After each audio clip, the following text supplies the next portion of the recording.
Hi అండి. పిల్లలకు జ్వరం వస్తే వాళ్ళకు ఎటువంటి ఆహారం ఇవ్వాలి? ఆ టైంలో ఎలాంటి ఆహారాలు ఇస్తే వాళ్ళు త్వరగా కోలుకుంటారు? వంటి సందేహాలనేవి ప్రతి ఒక్కరి తల్లిదండ్రులకనేది ఉంటూ ఉంటాయి. అయితే ఆ టైంలో ఏ ఆహారం ఇస్తే బాగుంటుందో ఈ వీడియోలో చూద్దాం. పిల్లలకు జ్వరం, జలుబు వంటి ఆరోగ్య సమస్యలనేవి పదే పదే రావడమైతే సహజం. దానికి కారణాలు చాలా ఉంటాయి.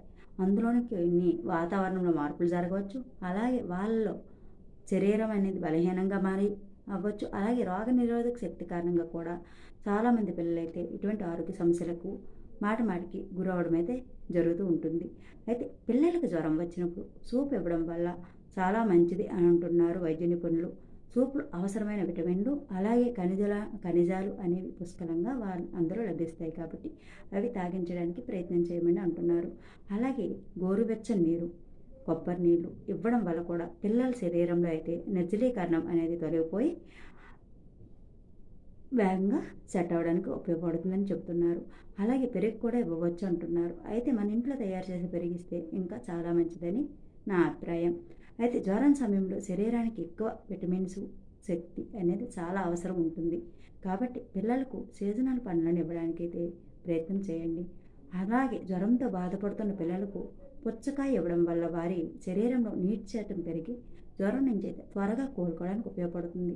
అయితే మనం కూడా వీటినే కాకుండా నీరుని కొంచెం కొంచెంగా తాక్కుని మెల్లగా కొంచెం వేసైనా వాళ్ళ చేత తాగేటట్టు ప్రయత్నం చేయాలి.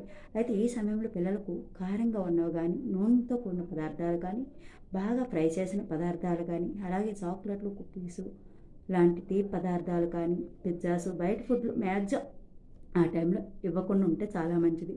ఎందుకంటే ఈ సమయంలో వాళ్ళు అరిగించుకోవడానికి, ఆ పదార్థాలు అరిగించుకోవడానికి వాళ్ళ జీర్ణశక్తి అనేది చాలా కష్టపడుతూ ఉంటుంది. అందులో చిన్నపిల్ల కాబట్టి చాలా ఇబ్బంది పడతారు. కాబట్టి ఆ సమయంలో వాళ్ళకి అలాంటి పదార్థాలు ఇవ్వకపోతే చాలా మంచిది. అటువంటివి ఇవ్వకపోవడానికి ట్రై చేయండి. అలాగే ఈ వీడియో కానీ మీకు నచ్చినట్లయితే ప్లీజ్ సబ్స్క్రైబ్ చేసుకోండి. అలాగే లైక్ చేయండి, షేర్ చేయండి. మీ అభిప్రాయాన్ని కామెంట్ రూపంలో తెలియజేయండి.